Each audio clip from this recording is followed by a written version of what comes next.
Hi guys, my name is Rachel Greenwood. I'm a STEM practitioner with the Language Communication and Interaction Service.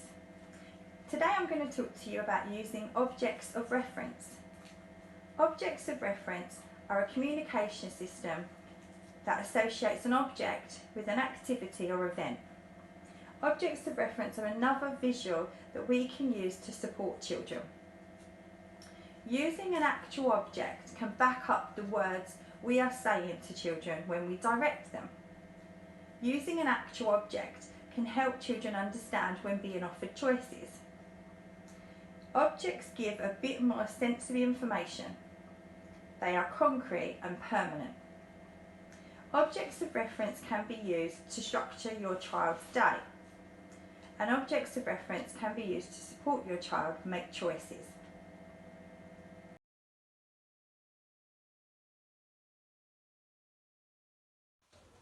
Before using objects of reference at home, it's important to think about your child's day. Think about 3 activity or events that happen every day for your child. Then think about the object that will be most meaningful to your child that represents that area or activity or event. Objects of reference should be used alongside the spoken word, and it's important to use objects of reference consistently and immediately before your child is directed to that activity or event. Once you've identified 3 objects of reference that you're going to use with your 3 activity or events, it's important that those objects of reference are used consistently. It's important that the object of reference is shown to your child immediately before they are directed to the activity or event.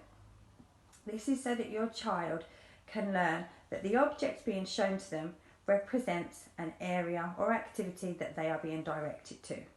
So here I have some examples of objects of reference. The events I've chosen to use are a duck for bath time, my daughter's shoes for outside time, and a placemat for meal times.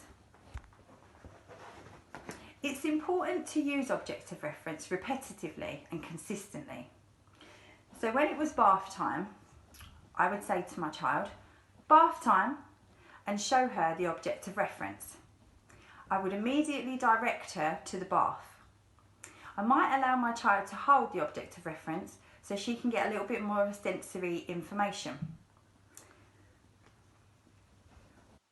It's a good idea to keep your object of reference in a bag or a place in your home where you can frequently have access to it so that they're easily to get out when you're directing your child. It's also a good idea to consider objects of reference that you can use all year round. So perhaps don't use a coat for outside time, because in the summer we wouldn't ask our children to wear a coat outside, and that could become confusing. Objects of reference are a prompt which helps aid memory.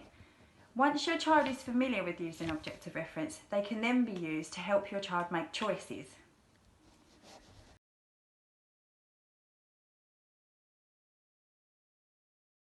Objects of reference can also be used to help your child make choices. Think about choices your child is offered frequently throughout their day. When introducing objects of reference to make choices, it's good to start with just 2 options. One highly motivated option and one not. By offering one preferred option and one non-preferred option, you're helping your child demonstrate their preference. It's important to be responsive to your child's communication. When you're offering your objects of reference, your child may point, they may lean towards, they may grab, or even just look at an eye point. Once your child has made a choice, you can enthusiastically offer that choice to them. So once I've directed my daughter to breakfast using our object of reference by saying breakfast and showing her the object of reference, the placemat, we arrive at breakfast and I want to give her some choices. So I might say Cookie Crisps or Weetabix. I'll wait a moment so that my daughter can process the 2 choices. And notice I'm holding the two options a little bit away from each other. So if my daughter looks at perhaps the Weetabix, I know that she's making a choice. And then I can offer her the Weetabix. If I'm going to repeat my language, I will say the exact same words. So Cookie Crisps or Weetabix. A little later on in the day, it might be bath time. Once I've given my daughter the object of reference, so she knows we're going to bath time, and we arrive at bath time, I might want to offer her the choice of toys to play in the bath. So I would say, do you want to play letters or bath crowns? And again, I would respond to all forms of communication. If my daughter was to grab the letters, I would say, you choose letters. If my daughter was to look at, or to lean towards, or take my hand, I would say, you choose letters. I hope this video on using objects of reference to structure your child's day and make choices has been useful, and you now feel confident to introduce using objects of reference at home. Take care, guys.